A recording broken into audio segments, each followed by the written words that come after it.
ஆண்டவராக இயேசுவின் நாமத்தில் தொலைக்காட்சி நேயர்களுக்கு அன்பின் வாழ்த்துக்கள். இந்த நாளின் செய்தி மல்கியாவின் புஸ்தகம் 3ஆம் அதிகாரம் 6ஆம் வசனம். இந்த வார்த்தை நாம் பலமுறை கேட்டிருக்கிறோம், படித்திருக்கிறோம், பல தேவமனிதர்கள் பேசியிருக்கிறார்கள். மாறி வரும் ஒரு உலகம், மாறாத ஒரு ஆண்டவர். இந்த காலகட்டத்தில் அந்த வசனம் எப்படி சொல்லுகிறது? நான் கர்த்தர், நான் மாறாதவர். இது எல்லாரும் தெரிந்த வசனம்தான். இந்த நாளில மாறி வருகிற ஒரு உலகம், மக்கள் மாறுகிறார்கள், உறவுகள் மாறுகிறது, சொந்தங்கள் மாறுகிறது, நட்பு மாறுகிறது, எல்லா மனிதர்கள் மாறிக்கொண்டு இருக்கிறார்கள். மாறி வருகிற இந்த உலகத்துல எங்கு பார்த்தாலும் அன்பானவர்களே, அக்கிரமங்கள், அநியாயங்கள், அசுத்தங்கள், கொலைகள், இன்றைக்கு காம விகாரங்கள், பாலியல் கொடுமைகள், இப்படிப்பட்ட மாறி வருகிற ஒரு உலகம் அன்றைய 80களிலே 90களிலே இருந்தது போல இன்றைக்கு இல்லை. ஒரு 5 வயது சிறுவனுக்கு 25 வயது உள்ள ஒரு அறிவு இருக்கிறது. எல்லாமே மாறிக்கொண்டிருக்கிறது. எனவேதான் சொன்னேன், இந்த உலகமே மாறுகிறது. கசப்பு, வைராக்கியம், மூர்க்கம், கொலைகள், அதாவது ஒரு பக்கம் விஞ்ஞானம் வேகமா வளர்ந்து கொண்டிருக்கிறது, இன்னொரு பக்கம் அழிவும் வேகமா வளர்ந்து கொண்டிருக்கிறது. ஒரு பக்கம் முன்னேற்றத்தின் பாதை, இன்னொரு பக்கம் அழிவின் பாதை. இந்த நாளில சில இந்த மாற்றங்கள் சில நன்மைக்கு இருக்கிறது, சில தீமைக்கு இருக்கிறது. சில மாற்றங்கள் நன்மைக்குத்தான். இன்றைய தொலைத்தொடர்பு சாதனங்கள் சில நன்மைக்கு, ஆனால் அதே வேளையில அந்த மாற்றங்கள் மிகுந்த ஒரு தீமைக்கும் நம்மை மக்களை கொண்டு போவதை நாம் பார்க்கிறோம். இந்த நாளிலே அன்பானவர்களே, இது இந்த உலகம் எங்கே போகிறது? ஒரு பெரிய கேள்விக்குறி. இதற்கு என்ன முடிவு? இப்படிப்பட்ட உலகத்துல ஒரே ஒரு பதில், சத்தியம் மட்டும்தான். எல்லாருமே மாறுகிறார்கள். ஆரம்பத்துல சொன்னது போல மனிதர்கள் மாறுகிறார்கள். அன்றைக்கு நாம் யாரை நம்பினோமோ அவர்கள் இன்னைக்கு நமக்கு நம்பிக்கை துரோகம் செய்கிறார்கள். நாம் துணை என சொன்னவர்கள் நம்மை நட்டாற்றில் விட்டார்கள்.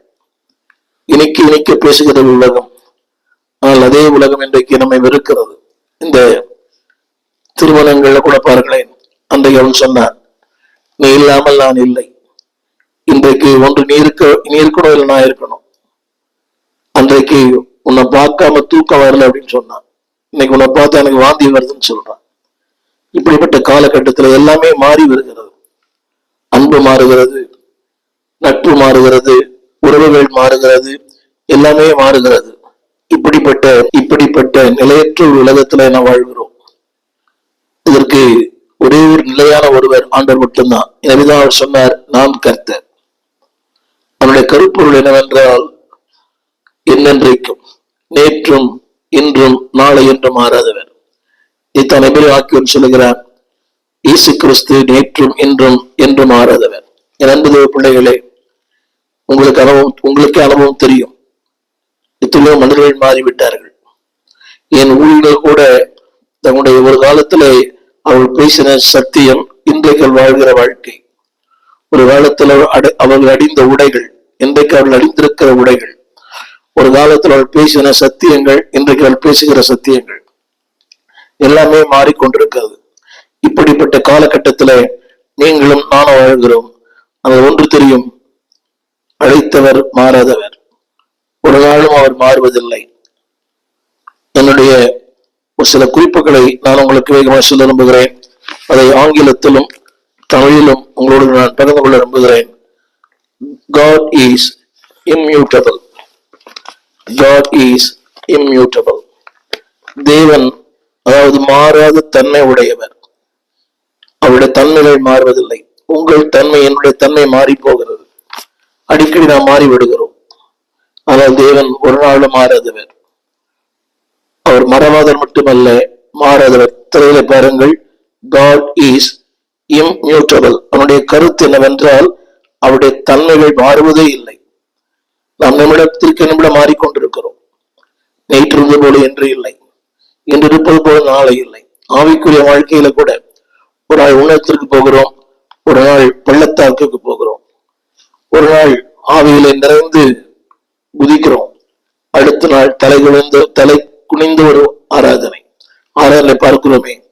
ஒரு நாள் நீண்ட ஜெபம் பண்ணுவாங்க, அடுத்த நாள் ஜெபிக்கவே மாட்டாங்க. ஒரு நாள் ஒரே துள்ளல், ஆட்டம் பாட்டம் கொண்டாட்டம், இதோ கூட்டத்துக்கு போயிட்டு வந்திருப்பாங்க. அடுத்த 2 வாரங்கள் பாட்டும் இல்லை, ஆட்டமும் இல்லை, துதியும் இல்லை, கை கூட தட்டுறது இல்லை, வாய கூட திறக்கிறது இல்லை. இதான் மேன் இஸ் மியூட்டபிள். அதாவது ஆனா தேவன் அப்படி அல்ல, இம்மியூட்டபிள். ஒருத்தர் மியூட் தெரியும் இல்லையா, அது சத்தமே வராது. ஆனா தேவன் இம்மியூட்டபிலிட்டி, அதாவது ஒரு நாளும் அவர் மாறாதவர். அவருடைய வழிகள் மாறுவதில்லை, அவருடைய சித்தம் மாறுவதில்லை, அவருடைய நோக்கங்கள் மாறுவதில்லை. தேவன் தம்முடைய செயல்பாட்டில் மாறுவதில்லை, அவருடைய பரிபூரணத்தில் அவர் மாறுவதில்லை, அவருடைய நோக்கத்தில் மாறுவதில்லை, அவருடைய வாக்கு தத்தங்களில் மாறுவதில்லை. என் திரையில் கூட பாருங்கள், never change in his being. அவருடைய நிலைகளிலே மாறுவதில்லை. being அடுத்து perfection, அவருடைய பூரணங்களிலே அவர் மாறுவதே இல்லை. அவர் நேற்றும் இன்றும் என்றும் பூரணமானவர். நம்ம ஒரு நாளில் நிறைய பூரணமா இருக்கிறோம், அடுத்த நாளிலே குறைபூரணமா மாறிவிடுகிறோம். நம்முடைய பூரணங்கள் நிலையற்ற பூரணங்கள். God is so perfect. அவருடைய வழிகள் பூரணமானது, அவருடைய நோக்கங்கள் பூரணமானது, அவருடைய சித்தங்கள் பூரணமானது, அவருடைய எல்லாமே பூரணமானது. Is a God of perfection. எதை செய்தாலும் அது நேர்த்தியாய் செய்கிறார். அவருடைய காரியங்கள் எல்லாமே நேர்த்தியானது. அடுத்த காரியங்களை சொல்ல விரும்புகிறேன். அது மட்டுமல்ல, இஸ் பர்பஸ். நோக்கங்கள் மாறுவதில்லை. அன்றைக்கு நோக்கங்கள் நல்ல நோக்கம்தான். நல்ல நோக்கத்தோடு தான் ஊழியமே ஆரம்பித்தோம், நல்ல நோக்கத்தோடு தான் எல்லாமே செஞ்சோம். இன்னைக்கு எல்லாமே மாறிவிட்டது, நோக்கங்கள் மாறுகிறது, எல்லாமே மாறுகிறது. அன்றைக்கு நல்ல நோக்கம், குட் பிகினிங். ஆனா இன்றைய காலங்கள் மாற மாற அநேக ஊழலை பார்க்கிறேன். ஆத்மா பாரம், ஜபம், கண்ணீர், உண்மை, உத்தமம், வசதிகள் விலைகளாய் மாறிவிட்டது. வசதிகள் வந்தவுடனே அந்த அழைப்பு மாறிவிட்டது, நோக்கம் மாறிவிட்டது, குறிக்கோள் மாறிவிட்டது. The purposes. நான்காவது, the promises of God never change. அதாவது அன்றைக்கு என்ன சொன்னாரோ அதை இன்றைக்கு அவர் செயல்படுத்துகிறார். அவர் மாறுவதே இல்லை. He never change in his promises. அது அன்றைக்கும் பொருந்தும், இன்றைக்கும் பொருந்தும். ஆபிரகாமுக்கு என்ன சொன்னாரோ அது உங்களுக்கும் எனக்கும் அது பொருந்தும். உன்னை ஆசீர்வதிப்பேன், உன்னை ஆசீர்வாதமாக வைப்பேன், பூமியின் வம்சங்கள் உனக்குள் ஆஸ்வதிக்கப்பட்டிருக்கும். அவருடைய வாக்கு தத்தங்கள் ஒரு நாளும் மாறுவதில்லை. அது மட்டுமல்ல, ஆண்டவர் என்றைக்குமே உணர்ச்சிகளின் மையமாய் கொண்டு செயல்படுவதில்லை. இம்மியூட்டபிலிட்டி. நம்மளால உணர்ச்சிகளை மையமாய் கூட செயல்படுகிறோம். இந்த கூட அந்த செய்தியை கொடுப்பதற்கு இது கொரியாவில இந்த ஒளிப்பதிவை நான் செய்கிறேன். இப்பொழுது மணி இரவு மணி 6-7. காலை நேரத்தில் இருந்து அதற்கான ஆயத்தங்கள் அவர் முடியவில்லை. இது பல காரியங்கள், அசதி, நிர்விசாரம். தேவன் அப்படி அல்ல. அவருடைய உணர்ச்சிகள்ல கூட அவர் மாறுவதில்லை. Is emotions. நம்ம அடிக்கிற உணர்ச்சிகளை மாறிடுறோம். திடீர்னு பொங்கி எழுகிறோம், திடீர்னு அப்படியே அடங்கி விடுகிறோம். நான் சொல்ல வந்த கருத்து, God does act and feel his emotion. அதாவது எவ்வளவு காரியங்கள் வித்தியாசமா இருந்தாலும் வசனம் சொல்லுகிறது, அன்பானவர்களே, அவர் உணர்ச்சி வசப்படுவதே அல்ல. கோவப்பட்டார், உண்மைதான். அந்த ஆலயத்துல சவுக்கை எடுத்தார், உண்மைதான். ஆனால் தேவனுடைய எல்லா உணர்ச்சிகளுக்கும் ஒரு காரணம் உண்டு. நம்ம காரணமே இல்லாம உணர்ச்சி வசப்படுகிறோம். ஒரு காரணமே இல்லை. குடும்பங்களை பாருங்களேன், கணவன் மனைவி, ஒரு காரணமுமே இல்லை. காரணமே இல்லாமல் உணர்ச்சி வசப்படுகிற மக்கள் இன்னைக்கு ஏராளம். But God never emotional. அவருடைய உணர்ச்சிகள மாற்றமே கிடையாது. அன்பு அதேதான், தயவு, இரக்கம், அவருடைய காருண்யம் நெவர் சேஞ்ச். உணர்ச்சிகளிலே அவர் மாறுவதில்லை. நாம் நேரத்துக்கு ஏற்ற நம்மை மாற்றிக்கொள்ளுகிறோம். According to situations, according to circumstances. நாம் நேரத்துக்கு ஏற்ற நம்மை மாற்றிக்கொள்ளுகிறோம். அதாவது உங்களுக்கு தெரிய நினைக்கிறேன், இந்த அரசியல்ல கூட, அதாவது சொல்ற வார்த்தை, நிரந்தர எதிரியும் இல்லை, நிரந்தர நண்பனும் இல்லை. ஏதோ ஒரு காரணம் சொல்லுகிறார்கள். தேவன் அப்படி இல்லை. எந்த சூழ்நிலையிலும் நான் சொல்ல வந்த கருத்து என்னவென்றால், he never differentiate himself. அதாவது எந்த சூழ்நிலையில் இருந்தால், டிஃபரெண்ட் சிச்சுவேஷன்ஸ், வித்தியாசமான சூழ்நிலைகள், ஆனால் அவர் அப்படித்தான் இருக்கிறார். எனவே அவர் சொன்னார், நான் கர்த்தர், நான் மாறாதவர். அந்த வார்த்தை, அந்த நான் கர்த்தர் நான் மாறாதவர், அதனுடைய கருப்பொருள் என்னவென்றால், it shows the nature of God. அவருடைய சுபாவத்தை வெளிப்படுத்துகிறது, அவருடைய தன்மைகளை வெளிப்படுத்துகிறது. நேச்சர் எல்லாருக்கும் ஒரு சுபாவம் உண்டு. ஏதோ ஒரு சுபாவம் கேட்டா நல்ல சுபாவம், கெட்ட சுபாவம். சிலருக்கு நல்ல சுபாவங்கள் உண்டு, அன்று அறியாதவர்களுக்கு கூட நல்ல சுபாவங்கள் இருக்கிறது. குட் நேச்சர் 3:19 இப்படி சொல்லுகிறது. பொய் சொல்ல தேவன் மனிதன் அல்ல, மனமாற மனுபுத்திரனும் அல்ல. அவர் சொல்லியும் செய்யாதிருப்பாரா, வசனைத்தும் நிறைவேற்றாதிருப்பாரா? மனமாற மனுபுத்திரர் அல்ல. அப்படியானால் மனுபுத்திரர் மனமாறக்கூடியவர்கள் தான் எல்லாருமே. அவர் எவ்வளவு பெரிய பசுத்தமானா இருந்தாலும் நீங்களே அதை அனுபவிச்சிருக்கலாம். அன்னைக்கு சொல்லியிருப்பார், இன்னைக்கு நானா சொன்னேன், நான் அப்படி சொல்லலையே. அதாவது அந்த வசனம், மனம் மாற அவர் மனுபுத்திரன் அல்ல. அப்படியானால் மனிதர்கள் மனம் மாறக்கூடியவர்கள் தான். அது யாரானாலும், எல்லா மனிதர்களுமே மனம் மாறக்கூடியவர்கள். மனம் மாறாத ஒரே ஒருவர் ஆண்டவர் மட்டும்தான். அவர் சொல்கிறார், மனம் மாற ஒரு மனுபுத்திரன் அல்ல. அது மட்டுமல்ல, அடுத்த வார்த்தை, அவர் சொல்லியும் செய்யாதிருப்பாரா? அப்படியானால் அவர் எதை சொல்லுகிறாரோ அதுல மாற்றமே இல்லை. எனவேதான் ஆரம்பத்திலே சொன்னேன், never change in his character. சுபாவங்களிலே மாற்றம் இல்லை, செயல்பாட்டிலே மாற்றம் இல்லை, அவருடைய கிரியைகளிலே மாற்றம் இல்லை, அவருடைய அன்பிலே மாற்றம் இல்லை.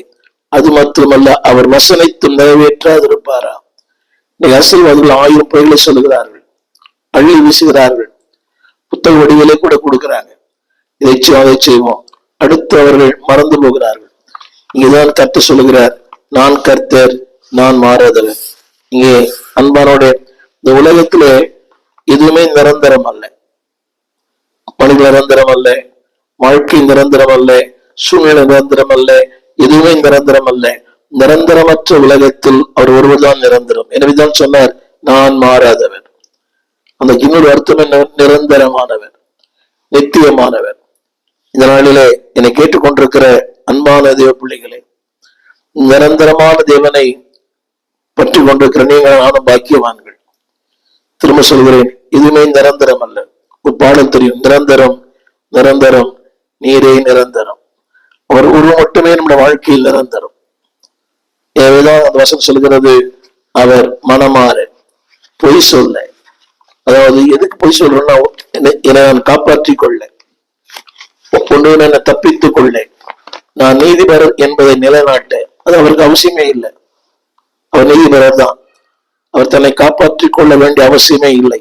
அந்த வார்த்தை சொல்லுகிறது, அன்பானவர்களே, அவர் எல்லாவற்றுக்கும் சம்பூர்ண கர்த்தரா இருக்கிறார். இதைத்தான் யாக்கோபு 1:17 சொல்லப்பட்டிருக்கிறது. நன்மையான எந்த ஈவும் பூர்ணமான எந்த வரமும் ஜோதிகளின் பிதாவிடத்திலிருந்து வருகிறது. அந்த வார்த்தையை நிறுத்தி நீங்கள் வாசிக்க வேண்டும். அவர் யார் என்றால், நன்மையானவர், அவருடைய கேரக்டர். இரண்டாவது இந்த வார்த்தை பூரணமானவர், அவருடைய சுபாவங்களை சொல்லிக் கொண்டிருக்கிறேன். பூரணமானவர், ஆங்கிலத்தில் ஆரம்ப சொன்ன பர்ஃபெக்ஷன். அது மட்டுமல்ல, அந்த வசனம் சொல்கிறது, யாதொரு மாறுதலும் யாதொரு வேற்றுமை நிழலும் இல்லை. அந்த வார்த்தை கோடிட்டு காட்ட விரும்புகிறேன். யாதொரு மாற்றமும் யாதொரு வேற்றுமையும் நிழலும் இல்லை. அப்படி எந்த மாற்றமும் இல்லை, எந்த மாற்று நிழலுமே கிடையாது. அந்த வார்த்தை திரும்ப சொல்கிறேன், யாதொரு மாற்றமும் யாதொரு வேற்றுமை நிழல் கூட இல்லையாம். எத்தனை அழகான வார்த்தை! மாற்றம் இல்லையாம், வேற்றுமையின் நிழல் கூட அவரிடத்துல இல்லையாம். எவ்வளவு பெரிய தெய்வம்! அந்த மாற்றம் இல்லை, அது மட்டுமல்ல, மாறுதலே இல்லையா. உங்களை யோசித்து பாருங்களேன். இந்த செய்தி கேட்கிற நீங்க கூட ஒரு காலத்துல வசனத்திலே நாட்டம், ஜபத்திலே நாட்டம், ஊழியத்திலே நாட்டம், ஊழியக்காலை கனம் பண்ணுவதிலே நாட்டம், அது எல்லாமே மாறிவிட்டது. அதுக்கு நாம் பல காரணங்களை சொல்லலாம். ஏழ்மை, வறுமை, இல்லாமை. கர்த்தருடைய வார்த்தை சொல்கிறது, யாதொரு வேற்றுமை நிழல் கூட இல்லை அவர்கிட்ட. ஜெபிப்போமா? ஆண்டவரே, என் வாழ்க்கையில் அப்படிப்பட்ட கிருபைகளை தாரும். யாதொரு வேற்றுமையின் நிழல் கூட இல்லையா, அந்த நிழல் கூட அவற்றை இல்லையா. என்னுடைய பாரம் என்னவென்றால், இது கேட்கிற நீங்களும் நானும் கொஞ்சம் நம்முடைய கடந்த காலம் திரும்பி பார்ப்போம். பொருளுடைய சொல்வது போல, நன்றாய் ஓடினோமே, நன்றாய் பிரயாசப்பட்டோமே, ஆண்டவருக்காக பக்தி வைராக்கியம் கொண்டிருந்தோமே, இன்னைக்கு அந்த வைராக்கியங்கள் எங்கே? எல்லாமே ஒரு ஒரு நிமிஷத்துல மறைந்து போனது. நாங்கள் தேவன் சொல்லுகிறார், அன்பான கர்த்தர் பிள்ளைகளே, அவரிடத்துல யாதொரு தொடர்ந்து அது அந்த இம்மோட்டிபிலிட்டி என்று சொன்னேன். அதாவது மாறாத ஒருவர், அவருடைய வாக்கு தத்தங்களை மாறாதவர் மட்டுமல்ல, அவருடைய ஆசீர்வாதங்களே மாறாதவர். His blessings never change.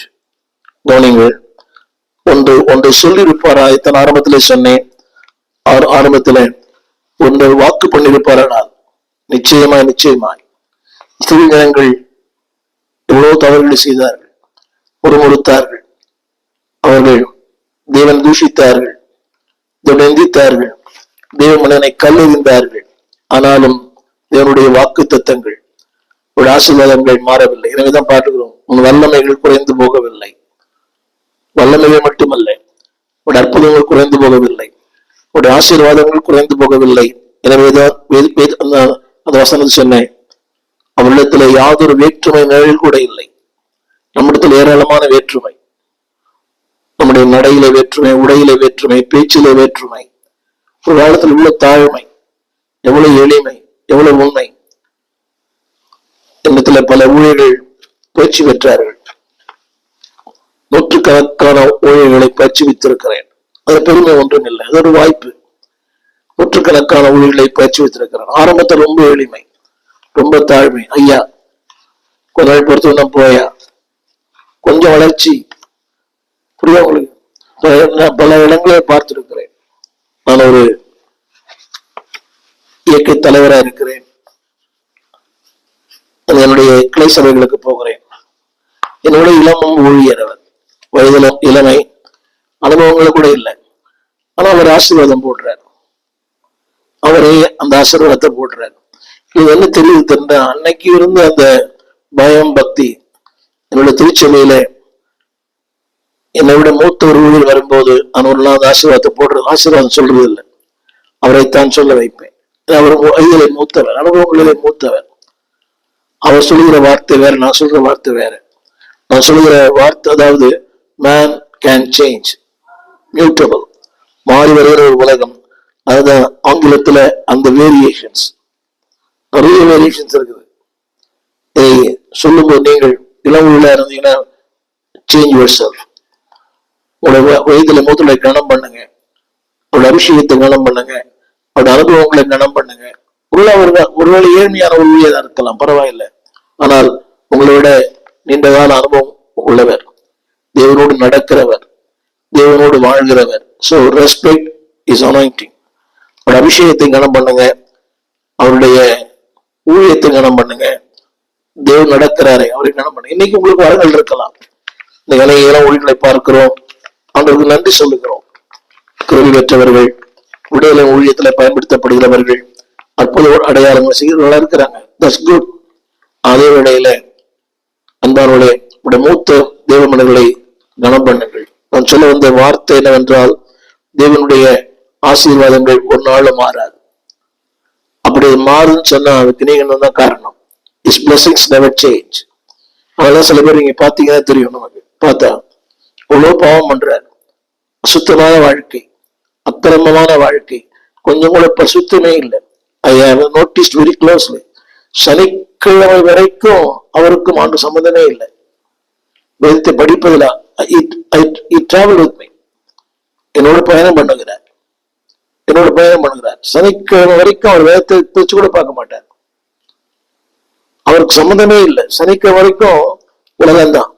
ஞாயிற்றுக்கிழமை பைபிள் இடத்துல பசுத்தவான், அதாவது அன்னைக்கு தன்னை மாத்திக்கிறார். தேவன் அப்படி இல்லை. He never changes attitudes. He never changes attributes. அவருடைய எதிரையுமே அவர் மாறுவதில்லை. அதனாலதான் நம்ம வண்டி ஓடுது. அவர் மாறினால் நம்ம வண்டி என்னைக்கோ நின்று இருக்கோம், எல்லா எங்க விபத்துல நடந்திருக்கோம். His blessings never change. அவ்வளவுதான் பாருங்க, இன்னும் பாவத்தை செய்கிறது கூட இன்னைக்கு காசுமா இருக்கிறாங்க. நீங்கள் வேற எடுத்துக் கொள்ளக்கூடாது. His blessings never change. அவர் மாறாதவர். கொஞ்ச நாள் வேதம் சொல்கிறது, துன்மார்க்க நெடுக போய் தண்டிக்கப்படுகிறான். God allows that. அது மாத்திரமல்ல, அவருடைய கிருபைகள் மாறாதது. நீங்க கேட்கலாம், எவ்வளவு பாவம் பண்ணாலும் கிருபை மாறாதா? ஒரு குறிப்பிட்ட காலம் வரை. எனவேதான் ஒரு பழைய பாடல், கிரேட் இஸ் தை ஃபெய்த்ஃபுல்னஸ், ஒரு பழைய பாடல். அதுல இப்படி இருக்கிறது, அதுல no shadow turning with the. இந்த வார்த்தை ஒரு அந்த கிரேட் இஸ் தை ஃபெய்த்ஃபுல்னஸ் என்ற பாடலில் there is no shadow of turning. அந்த பாடலில் இதே யாக்கோபின் புத்தகத்தில் எழுதப்பட்ட வார்த்தை எந்த வேற்றுமையும் இல்லை. அதுல இன்னொரு வார்த்தை வருது, இட் நெவர் சேஞ்ச் நாட். இந்த பாடலின் வரிகள். அது மட்டுமல்ல, இஸ் கம்பேஷன் நெவர் ஃபெயில்ஸ். அவருடைய மனதுருக்கம். அது அன்பானவர்களே, பாட்டு திரும்ப திரும்ப பார்த்து வருது, கிரேட் இஸ் தை ஃபெய்த்ஃபுல்னஸ். அவருடைய அன்பு மாறவில்லை, அவருடைய இரக்கங்கள் மாறவில்லை, அவருடைய தயவு மாறவில்லை, அவருடைய காருண்யங்கள் மாறவில்லை. நாளிலே அன்பானவர்களே, எனவேதான் வேதம் சொல்கிறது, அதாவது பூமியுள்ள நாளளவும் விதைப்பும் அறுப்பும் மாறி போவதில்லை. பூமியுள்ள நாளளவும் அதுபோல தேவனுடைய ஆசீர்வாதங்கள் எதுவுமே மாறுவதில்லை. அதாவது அந்த பக்தன் பாடினார், கிரேட் இஸ் தை ஃபெய்த்ஃபுல்னஸ். சூரியன் மாறுவதில்லை, சந்திரன் மாறுவதில்லை, நட்சத்திரங்கள் மாறுவதில்லை. அன்பானவர்களே, அவருடைய சுபாவங்கள் மாறுவதில்லை, எதுவுமே மாறுவதில்லை. கவனிங்க, ஒரு பக்தர் இப்படி சொல்லுகிறார், அவருடைய கரத்தினால் உண்டான மாற்றம் உன் தேவையை சந்திக்க முடியும். எனவேதான் பக்தன் சொன்னான், வேலைக்காரன் கண்கள் எஜமான நோக்கி இருக்குமா போல எங்களுடைய கண்களுமையே நோக்கி இருக்கிறது. அவருடைய கரத்தினால் உண்டாகிற மாற்றம். ஆரம்பத்திலே சொன்னேன், அதாவது உணர்ச்சியின்படி தேவன் கிரியை செய்வதில்லை. நாம தான் உணர்ச்சியின்படி வாழ்கிறோம். பல நம்ம உணர்ச்சிகள் நம்மை தவறான பாதை கொண்டு போயிடுது. உணர்ச்சிகள் தவறான முடிவு, தவறான பாதை, தவறான நட்பு. ஆனால் தேவன் அப்படி இல்லை. He never changes emotional, he never changes feelings. ஆனா இதை நீங்கள் புரிந்து கொள்ள வேண்டும், தேவன் ஒவ்வொரு சூழ்நிலை, அதாவது சூழ்நிலைக்கு ஏற்ப, காலங்களுக்கு ஏற்ப அவர் கிரியை செய்கிறார். ஒரு மாறாதவர். ஆனா பல நேரங்களிலே காலங்களுக்கு ஏற்ப, சூழ்நிலைகளுக்கு ஏற்ப, அந்த நேரத்துக்கு ஏற்ப காரியங்களை கிரியை செய்கிறார். இதைத்தான் நாம் ஆதியாகமத்திலிருந்து பார்க்கிறோம். ஒவ்வொரு காலகட்டங்களும் ஒரே மாதிரி அல்ல. நம்முடைய ஊழியத்துல, ரட்சகருடைய ஊழியத்துல அவர் சுகமாக்கின விதங்கள். சேற்றை உண்டாக்கி பூசினார், ஒருவனை போ கழுவு என்று சொன்னார், வார்த்தையால் சுகமாக்கினார். இந்த பெஸ்தா குளத்தில் சுகமாக்கினார். ஒவ்வொரு மனிதர்களையும் வித்தியாசமான விதங்களை சுகமாக்கினார். அப்படியானால் தேவன் காலத்துக்கு ஏற்ப, சூழ்நிலைகளுக்கு ஏற்ப காரியங்களை செயல்படுத்துகிறார் என்பதை எப்போதும் நினைவில் வைத்திருப்பது நல்லது. தேவன் மாறவில்லை என்பது, அவர் மாறாதவர் என்பது அவருடைய அன்பு வெளிப்படுத்துகிறது. கொஞ்சம் சற்று சிந்திக்க அன்பை கேட்கிறேன். அவர் மாறாதவர் என்பது எதை வெளிப்படுத்துன்னு சொன்ன அவருடைய அன்பு வெளிப்படுத்துகிறது. அன்பு இருக்குமானால் மாறவே மாறாது. இன்றைக்கு நம்முடைய உணர்ச்சிகளை அன்பு என்று சொல்லுகிறோம். இளம் வயதுல இது வசப்பட்டு, அது அன்பு அல்ல, அது ஒரு உணர்ச்சிகளை அன்பு என்று சொல்லுகிறோம். அது மாறிடுது. உறவுகளோட பாருங்க, கணவன் மனைவி சிலருடைய அன்பு மாறவே இல்லை. எத்தனையோ குடும்பங்களை பார்க்கிறோம். 50 வயது, 60 வயது, 70 வயது, முதிர் வயது, அன்பு மாறவே இல்லை. அப்படியானால் அது அந்த மாறாத அன்புக்கு என்ன காரணம் என்ற உணர்ச்சிகளை மாற்றவில்லை. உணர்ச்சிகள் மாறும் போது அன்பு மாறியது. அந்த அன்பு மாற்றது பல காரணம் சொல்லலாம். அவர் சரியில்லை, என்னை விசாரிக்கல, என்னத்துல பாசமா இல்லை. ஆனா திரும்ப திரும்ப, அதாவது அன்பு உணர்ச்சிகளை மையமாய் கொண்டு அன்பு இருக்குமானால் அது அன்பே அல்ல. சத்தியம் உள்ளதை யோசிக்க அன்பை கேட்கிறேன். உணர்ச்சிகளை மையமாய் கொண்ட ஒன்று அன்பு அல்ல. அன்பு என்பது உணர்ச்சிகளுக்கெல்லாம் அப்பாற்பட்டது. கவனிங்கள், நீங்கள் நானும் நல்லவர்கள் அல்ல, நீதிமான்கள் அல்ல, அக்கிரமக்காரர்கள், அசுத்தமானவர்கள், அநியாயம் செய்கிறவர்கள், பலமுறை தேவனுக்கு தூரம் போனவர்கள். Still God loves us. தேவன் இன்னும் உங்களை நேசிக்கிறார். அதுக்கு என்ன காரணம் தெரியுமா? உணர்ச்சிகளின் அடிப்படையில் அல்ல, அன்பின் அடிப்படையில. ஒரு மாறாதவர். அன்பு மாறாதது. பாட்டெல்லாம் பாடுறோம். இயேசுக்கள் நேற்றும் என்று மாறாதவர். அவர் அன்பு மாறாது. ஏனென்றால் உணர்ச்சிகள மாற்றமே இல்லை. நமக்கு உணர்ச்சிகள் அடிக்கடி மாற்றம் வருது. ஒரு நாள் அன்பா இருக்கிறோம், ஒரு நாள் வம்பு பண்றோம். குடும்பங்களை பாருங்களேன், ஒரு நாள் அன்பா இருக்கிற மனைவி, அன்பா இருக்கிற கணவன், அன்பா இருக்கிற பிள்ளைகள் அடுத்த நாள் எரிஞ்சு விழுறாங்க, அக்னியோட மோசமா நடக்கிறாங்க. காரணம் என்னவென்றால் பேஸ்ட் ஆன் ஃபீலிங்ஸ். தேவன் உணர்ச்சியின் அடிப்படையில் அன்பு செலுத்தவில்லை, அவருடைய வார்த்தையின் அடிப்படையில் அன்பு செலுத்துகிறார். அவருடைய கேரக்டர் பேஸில் அன்பு செலுத்துகிறார். அவருடைய சுபாவத்தின் அடிப்படையில் அன்பு செலுத்துகிறார். அவருடைய பீயிங், அவருடைய செயல்பாட்டின் அடிப்படையில், அவருடைய ஆழ்தத்துவத்தின் அடிப்படையில் அன்பு கூறுகிறார். அதை நான் குறித்து காட்ட விரும்புகிறேன். அவருடைய ஆழ்தத்துவத்தின் அடிப்படையில் அவர் யார், அவருடைய கேரக்டர் எப்படிப்பட்டது?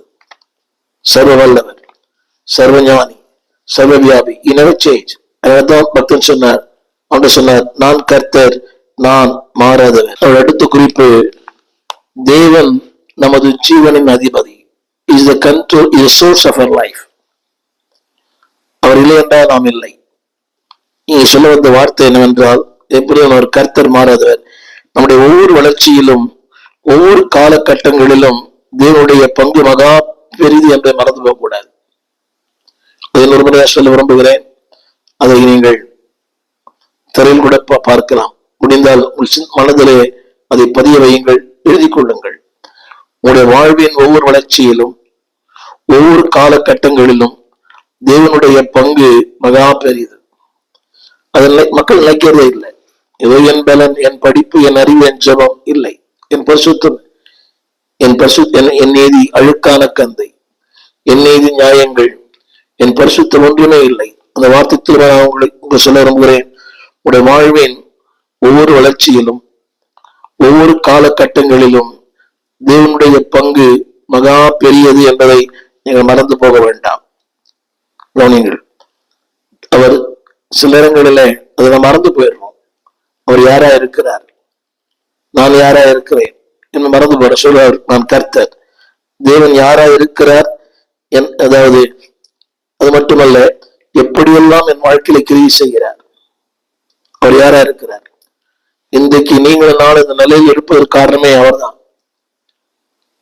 அவர் மறந்து போயிருந்தால், அவர் மனமாறி இருந்தால், அவர் உங்களைப் போல என்னை போல தன்னை மாற்றிக்கொண்டால், சொல்றோம், இப்படி சொல்றோம் நாம, நீ சரியில்லை, நீ அப்படி பண்ண, நான் இப்படி பண்ணேன், எதிர்பார்த்தேன், அந்த எதிர்பார்ப்புக்கு நீ உண்மையா இல்லை, எனவே நான் அப்படி மாறிட்டேன். இல்லை, 1000 எதிர்பார்ப்புகள் இருந்தாலும், 1000 ஏமாற்றங்கள் என்மேல் உங்கள் இருந்தாலும், ஸ்டில் never change. அந்த வசனத்தை மறந்து போக வேண்டாம். அன்பானவர்களே, ஒவ்வொரு காலகட்டத்திலும் தேவன் நம்முடைய வாழ்க்கையில கிரியை செய்கிறார்.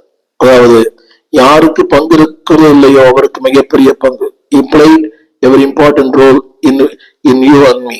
எனவேதான் அவர் மாறாதவர் என்பதனாலதான் இன்றைக்கு நம்மோடு வைத்திருக்கிறார், பேசுகிறார், நம்மை நடத்துகிறார். அவர் மாறி இருந்தால், இன்னைக்கு நம்ம சில பேர் நம்ம பேசுறதே இல்லையே. நானும் கூட எனக்கு காயப்பட்டிருக்கிறோம், அவளை அடிக்கப்பட்டிருக்கிறோம், நொறுக்கப்பட்டிருக்கிறோம். ஆனா தேவன் என்னால் பலமுறை அடிக்கப்பட்டிருக்கிறார், பலமுறை நொறுக்கப்பட்டிருக்கிறார், பலமுறை வேதனையை அவர் அடைந்திருக்கிறார். அவரை கண்ணீர் சிந்த வைத்திருக்கிறேன்.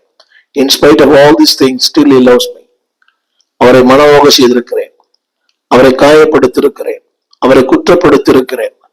அவர் மேல பல ஆதங்கங்கள் உண்டு, மனஸ்தாபங்கள் உண்டு. தேவன் மேல இப்படி பண்ணிட்டாரு, எனக்கு மட்டும் இந்த வாழ்க்கை, எனக்கு மட்டும் இந்த வியாதி, எனக்கு மட்டும் இந்த பாடுகள், எனக்கு மட்டும் இந்த போராட்டம், இப்படி 1000 வெளியே சொல்லாவிட்டாலும் உள் மனதிலே அவரை குறித்த மனத்தாங்கள் 1000. ஆனாலும் still he loves me. ஏன்னா அவர் மாறாதவர், என்னை மறவாதவர். அவர் ஏன் மாறாதவர் என்றால், உன் வாழ்வில் என் வாழ்வில் அக்கறை உள்ளவர். அந்த அக்கறை தான் அவர் மாறாதவர் இருக்கிறார். Because he is so interested in you and me. கவனிங்க, இப்போ அநேக பெற்றோர்கள் பிள்ளைகள் எவ்வளவு தப்பு பண்ணாலும், காக்கைக்கு தன் குஞ்சு பொன் குஞ்சு. Because God created us. அவர் நம்ம உருவாக்கினார், எனவே நம்ம அக்கறை உள்ளவராக இருக்கிறார். அதான் ஒரு காரணம். நம்மளுடைய சாயல், அவரால் படைக்கப்பட்டோம், அவரால் உருவாக்கப்பட்டோம். எனவே அவருடைய சாயலாய் படைக்கப்பட்டதுனாலே still God loves us. கவனிங்கள், அதனாலதான் உங்கள் என் வாழ்விலும் அவர் அக்கறை உள்ளவராக இருக்கிறார். ஏனென்றால் அவர்தான் கருவில் நம்மை கண்டவர், கருவில் நம்மை உருவாக்கினவர்.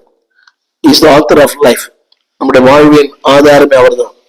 எனவேதான் வேதம் சொல்லுகிறது, அன்பானவர்களே, சங்கீதம் 139:13, சங்கீதம் 139:13, நீர் என் உள்ளந்திரியங்களை கை கொண்டிருக்கிறீர், என் தாயின் கர்ப்பத்தில் என்னை காப்பாற்றினவர் நீரே. என் தாய் is the source of my life. The reason why God still loves us.